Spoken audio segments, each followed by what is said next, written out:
Welcome and thanks for tuning in to the Victorian Aboriginal News Van Talks podcast. I'm your host, Charles Parkiner.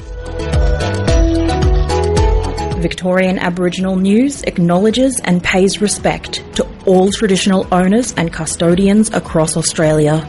We acknowledge the elders who have gone before, those who currently lead their communities, and those who will follow in the years and generations to come.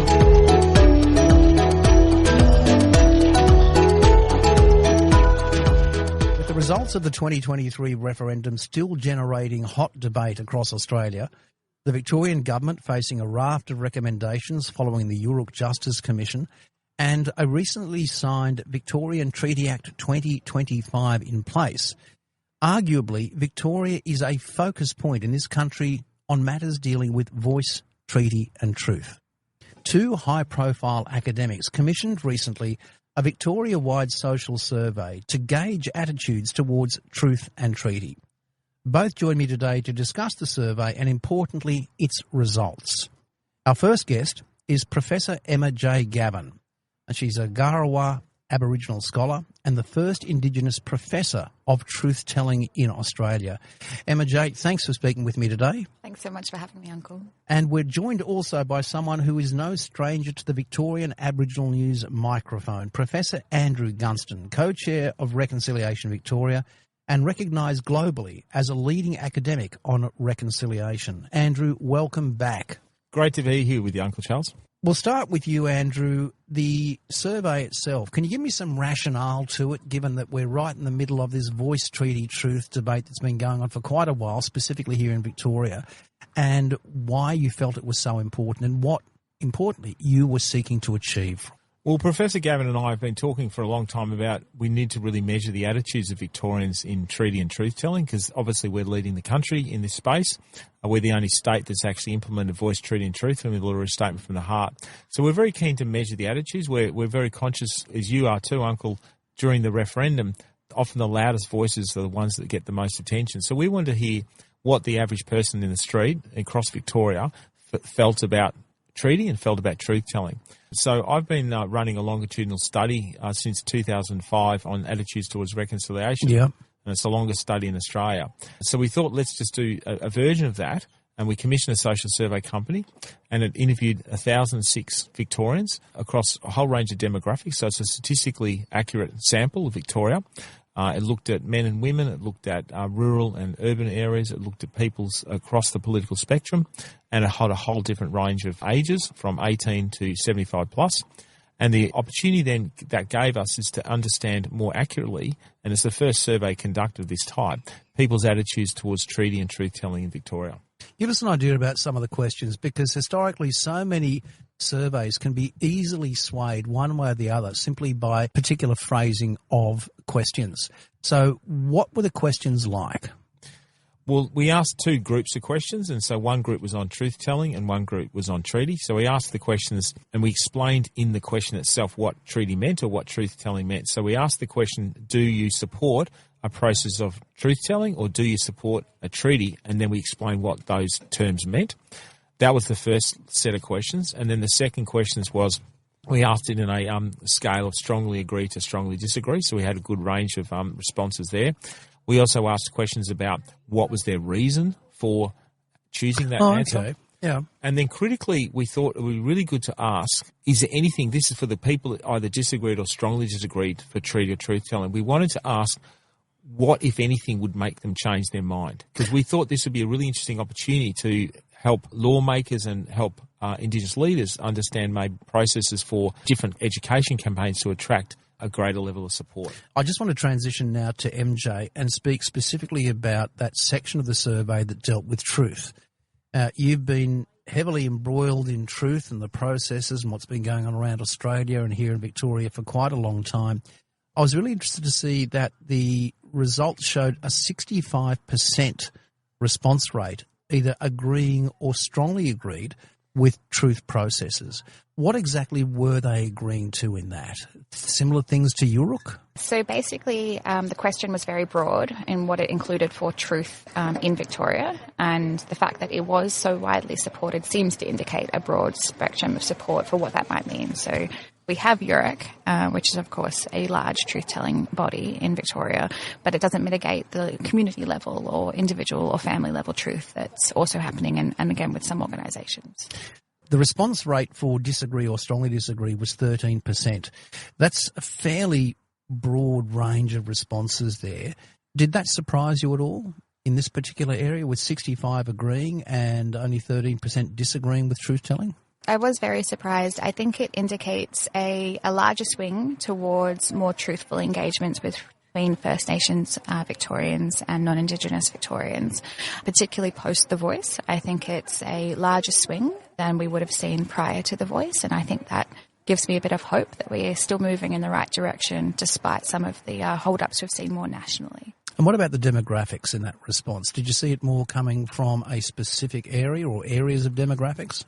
Yeah, so if we look at the demographic trends, and important to note that they're split between men and women, but we also did have a category for people who do not identify as either, and there was nobody in the survey to click that box. But if we look at the demographics, we've got support by 70% women supported the truth, only 60% of men. So there's a pretty big gap. There are 10% difference between men and women. What about youth? Yes, if we look at the age range, we've got a 79% support between 18 and 34 years old, and that's the largest band of support in the younger generations. And we go less and less support the further you go up in the age demographic. So 35 to 54 is a 65 to 71% support. 55 plus, it declines to between 41 and 54% support for truth. I'm interested to hear some of the rationale that the respondents may have given with regard to why they disagreed with support for a truth-telling process. So when we asked the question, why do you oppose truth-telling? Yeah. The answers were very interesting. We had nearly 48% believed that it's in the past and Australia should move on, which is very interesting. God. To think you can move on without truth and without justice and without healing. That was very eye-opening. But I think also speaks to that demographic quite strongly, and a lot of the same arguments we saw during The Voice. Yeah. We had 29% believe that it would divide society. And again, that was very interesting, that kind of terminology. Bit of deja vu. Isn't it? We saw that kind of rhetoric around The Voice where the No campaign really used that political division, separated us from them. Hate to plug my own work here, but I have a book coming out this month called The Barriers to Truth-Telling, along with some amazing colleagues from Federation and Melbourne universities. And in that, my chapter looks at this vote and the lying of the No party and that illusion of political division and how it would divide the country. And so there's a big focus on that. And I think that 29% of the no voters in this survey showed that that's still a big misunderstanding or misconception by those voters. So we still have a bit of work to do to reach them. So fertile ground for those correspondents and politicians that seek to capitalise on misinformation. Absolutely. And if we head back up to the demographics that we're looking at, there was also a quite big difference in regions. So if we look at metropolitan Victoria, much higher, 67% of voters were for truth, whereas when we move to the rural areas, it's 56%. And it's still substantial, though, when you think about it. Incredibly substantial considering the Voice referendum just a few years ago. So we're still in the plus 50% category, even in the rural areas. So I think that is quite positive. And then, of course, we've got political differences that came across very strongly. Let's jump now to treaty. And, Andrew, this is where you've got to sidle up to the microphone again. There was strong support for treaty in the survey, but obviously not as much as for truth. But still the numbers were quite surprising for me and even uplifting. We're looking at 53% agreed or strongly agreed, and then 24%, substantially more than what we saw for truth, who disagreed or strongly disagreed. First of all, I want to get your idea on why you think there was such a disparity between truth-telling at 65% supporting it and then jumping down 12% to 53% in support of treaty. What are your thoughts on that? Yeah, I agree, Uncle Charles. MJ and I were very surprised and pleasantly surprised that we had such a strong level of support for treaty. It's not quite as high as for truth-telling, but we never expected that. We actually expected it to be much less. So I think that's a really good sign because there's already a scare campaign out there. We've got the state opposition saying they're going to renege on a treaty in Victoria. We've got the scare campaigns going on from conservative commentators. And, of course, we're all scarred from the referendum experience, where we saw the lies and misinformation that are being used against our treaty as well. So we were quite pleasantly surprised. I think there's less support for treaty than there is for truth-telling, although it still is a majority support. That's important to note. Overall, there's still majority support. There's probably less support because people are still not really sure what treaty means. We've had truth-telling in this country for generations. You know, we go back to the Royal Commission of Aboriginal Deaths in Custody in 1991. We've got the Bring Them Home report in 1997. We had the Uruk report just last year. People have been exposed to truth in this country for a long time. And I think it's important to note when we're looking at the engagements of truth is that truth is really critical, but it has to be coming there with some substantial reform, some organisational changes, and I think that's where treaty comes in. But treaty is new. Back in the late 80s, Bob Hawke promised a treaty, but then never delivered it, and then we had reconciliation. He deliberately diverted to reconciliation. So the Australian community, Victorian community specifically haven't actually engaged with treaty, so I think there's still a bit of uncertainty about that. But I think it's a really strong base to work off. I can talk a bit about the demographics if you'd like. We'll come back to the demographics in a second. But before we do that, I'm just looking at my notes here, and one of the things that you were looking to achieve through this survey was, in particular to treaty, what could persuade opponents to change their opinion? So one of the questions I said at the outset that we both asked for the truth category and the treaty category was, is there anything that would change respondents' minds? Yeah. And so MJ can talk later about what we found out for truth-telling. But with treaty, what was interesting, and a similar response to truth-telling actually, a significant majority of respondents said there was nothing that could be done to change their minds. This is, of course, the people that said either strongly disagree or disagree with the concept of treaty. 79% said nothing that could be said would change their mind. Still leaves 21%. Still leaves 21%. I'm interested on. And of that 21%, the two biggest categories, which is, and again, it's exactly off the referendum and everything we've seen for the last 30 years in this space, 9% said the process should be equal, be fair, and less divided. And of course, that's what we're understanding is often a concern about Indigenous affairs, but that's not really relevant to this space in the sense that this is a very fair process that treaties happen. So we've got to sell that better about the process so people understand what treaty meant. So just before we go on, Andrew, I will just turn to MJ quickly.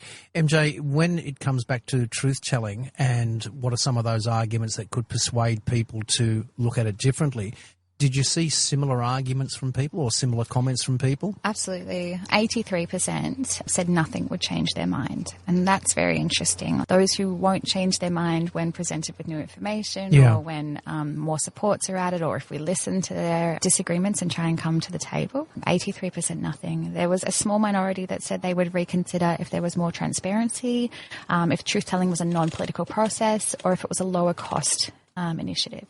How do you present it to the community as a non-political initiative? Well, this is the thing. It wasn't political. It came from community, as we know, and perhaps that was the message that did not reach wider Australians and Victorians relevant to this survey.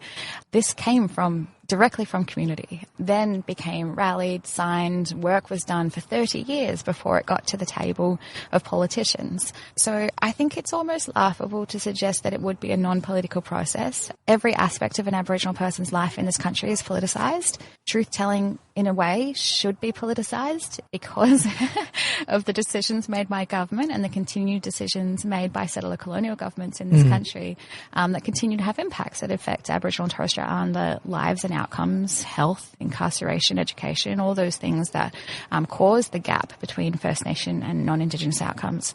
So to those people who think it should be a non-political process, I would ask them to consider their definition of truth and look more broadly. What are communities doing for truth-telling? Yeah. What is your organisation that you work for, your business, the lands they operate on are First Nations? So we've seen quite a few companies and organisations start their own internal truth-telling processes outside of a larger government process. So when we say truth-telling, we're talking about all elements that contribute to truth and knowledge exchange and healing overall. And so I'd say, reframe your mind of what you are including as truth-telling. A succinct and passionate response. Thanks, MJ. Andrew, just want to come back to you now. We're talking still a little bit about treaty right now. And I just note that 19%, nearly 20%, or 1 in 5 respondents were very neutral to the idea. And that, of course, is what's often referred to as the fertile ground for those seeking to sway the popular vote. What thoughts do you have on that 19%? What can be done to start educating them, especially here in Victoria, about the fact that treaty exists, about the fact that treaty is a non-threatening concept. What are your thoughts on that? Absolutely, Uncle Charles, and that's a big significant percentage that we can have fertile engagement with. And also wanted to note that the second highest category amongst those that disagreed or strongly disagreed about treaty, about what could be done, was they wanted more information. So 9% of those respondents who said either strongly disagree or disagree, they said they could change their mind if there was more information. So I think that's really important. The other thing I just wanted to point out, and MJ gave a fantastic answer about truth-telling, I think something also to bear in mind with truth-telling and treaty is it's a bit like what comes first, the chicken or the egg. Yeah. When people say it's politicised, well, that's because it's being politicised by political parties. And exactly the same thing happened with the referendum. So the Liberal Party and the National Party opposed the referendum. They opposed, in Victoria, they've opposed treaty, they've opposed truth. And then when their own supporters start to look at that, they'll say, oh, it's all divisive. But it's become divisive because of the lack of political leadership. And that's the big problem. But totally agree with MJ about it. It is a political process anyhow. But in terms of engaging with those people in neutral territory, particularly with treaty, because there's quite a large percentage of people that are not sure, I think it's really about that education campaign and fighting against that scare campaign. Because we saw that in native title. We saw that with the referendum.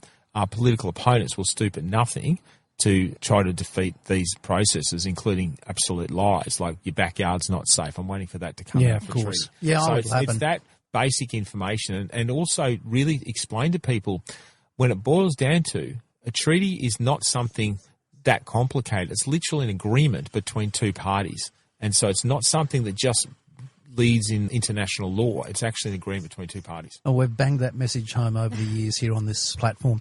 MJ, you had something to say on this as well. Yeah, I just think that the definitions around treaty are where people get stuck. I think there's an assumption that treaty happens at the onset of colonisation and it's a historical thing and then it's done.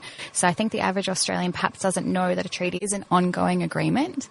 And I think the average Australian perhaps does not know that if, say, in North America and Canada, that these treaties are ongoing and new. You can have new treaties created between government and First Nations and Indigenous communities. And so I think we need to look more widely at what the rest of the world is doing and learn from them and not be so stuck in our ideas of what things are historically. You know, we don't have to lie on our morals. We get to change and we get to make the best country that we can. And honestly, that starts with truth-telling. And then it starts with agreement making and treaty making and healing. And for our audience on the Victorian Aboriginal News website, we do have an interview that was done with Professor Cheryl Saunders from Melbourne University a couple of years ago where we actually spoke about what a treaty really is. And she summed it up in two marvellous words, and they were a solemn agreement. And as Andrew said, don't get stuck on the fact that it's got to be this international agreement of some sort. Andrew, that now takes us to the survey point on reconciliation, with 73% actually supportive of reconciliation. Now, that's a huge response rate.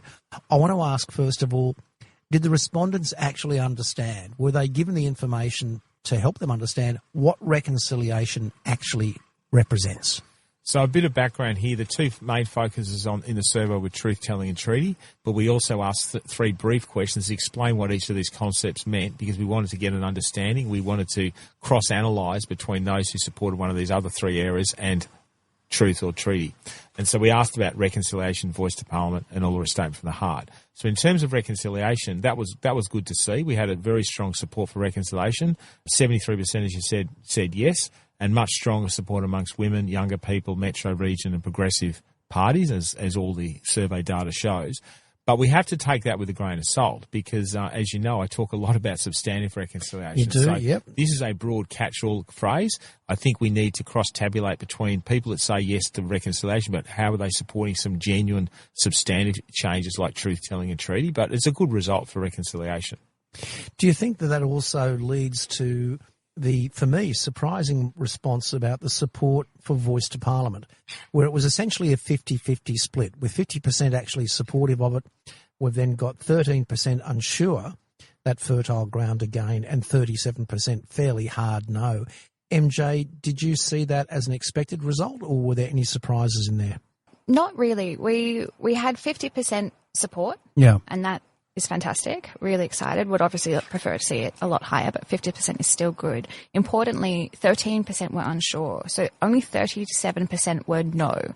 So that was quite interesting. It is less than 50% no. Yeah. So what we want to really focus on is that 13% unsure, and how do we help them with the process of understanding the voice to Parliament, what it would do, what their questions are, why they wouldn't support it, and then help them build the knowledge so that when we do this again, perhaps there is higher support. But important to note that for the voice to Parliament, there was much stronger support among women, younger people in the metro region, and of course progressive parties, as was typical. And let me guess some of the arguments put forward by those people saying strongly disagree. Divisive? Yep. Get over it? Yep. What else was there? What was interesting, if you look at some of the arguments against, like one of the strong arguments against many of the questions we asked was it's not equitable, or the issues of equality. But then for treaty, one of the responses people said why they did support it was about equality. So equality is actually borne up by those who said strongly agree, as well as by that cohort who said strongly disagree with it. So Australians love the word equality, but I don't think there's a much understanding. Maybe that's the next survey, Uncle Charles, that getting people to understand what equality means. They don't really understand. We'll always give you some podcast time for that one. Let's now get to, before we have final statements, the Uluru Statement from the Heart. And I found this was really interesting. And I've got to point out this one figure, and it was the first figure that just stuck in my mind when there was, what's your support for the Uluru Statement? It was 36% yes, 12% unsure, 16% no, and we're talking less than 2.5 years post the 23 referendum, 37% were even unaware of the Uluru Statement from the Heart. MJ, I'm going to flick to you on this one for your thoughts on it, because that was distressing as hell, quite frankly. Absolutely. And this is why we go back and we can see the political confusion amongst voters. Yeah. Because they went back and they said, oh, we don't want it to be political. Well, the Uluru Statement from the Heart came from community. It was a community event with hundreds of people all coming from all over Australia to have these conversations, to write this Uluru Statement, to then put out these things like truth and treaty. Yeah. And the average Australian has clearly missed that message. So the fact that they're still not aware of it after a full referendum... It's alarming. Oh, good God. Couldn't have put it better. Look, we have reached the end of our time, unfortunately. MJ, some final comments and thoughts from you. So in my closing statement, I would just like to say that I think what we can take from this is fairly positive. There is a strong support, the majority of support for truth-telling in the state of Victoria. So we're thrilled to see that in results. We can see a clear generational shift for younger Australians, and so perhaps there's more work needed to be done to reach the older populations in the regions particularly. We have nearly 8 in 10 under 35 supporting truth-telling, so the young ones are definitely our future. So, yeah, I would just say the overall message is of hope, and I think that's particularly important with what we've been feeling post The Voice. There was almost statewide depression, I would say, amongst Indigenous people and allies, and that was quite a traumatic experience that I'm definitely not over, and I'm sure many aren't. So to have a message of hope that truth is still here and there are still the majority of Victorians. That's a nice thing. It's a nice thing, isn't it? Yeah. Andrew, final thoughts. Completely agree with MJ. It's a really strong message of hope for truth-telling, but also for treaty. I think there's two messages in this as well. One to the state opposition: stop playing divisive games with the electorate. And Never. They'd never do that. And realise that there's actually a groundswell of support. Yeah. And it's not just in the trendy inner suburbs like Brunswick. It's actually right across the state. We have a strong support for treaty and truth-telling right across the state, across all demographics, and we need to look at ways to help build up amongst those areas struggling to understand it. But there's also a message for other state and territory and national governments as well, that governments that previously committed to the Uluru Statement from Heart, including the Albanese government, should actually address their commitments and implement treaty and truth-telling and voice legislation, because at the moment there is a cry out amongst a majority of Australians for treaty, truth and voice, and we need to get that implemented to ensure that we can get some substantial justice for this country. Professor Andrew Gunstone, thanks for your time. Thanks, Uncle Charles. And Professor Emma J., thank you so much indeed for your time as well. It's a pleasure as always, Uncle. Thanks for having me. For a full transcript of this interview, visit the Victorian Aboriginal News website at vicaboriginalnews.com.au. Until our next episode, stay safe and stay informed.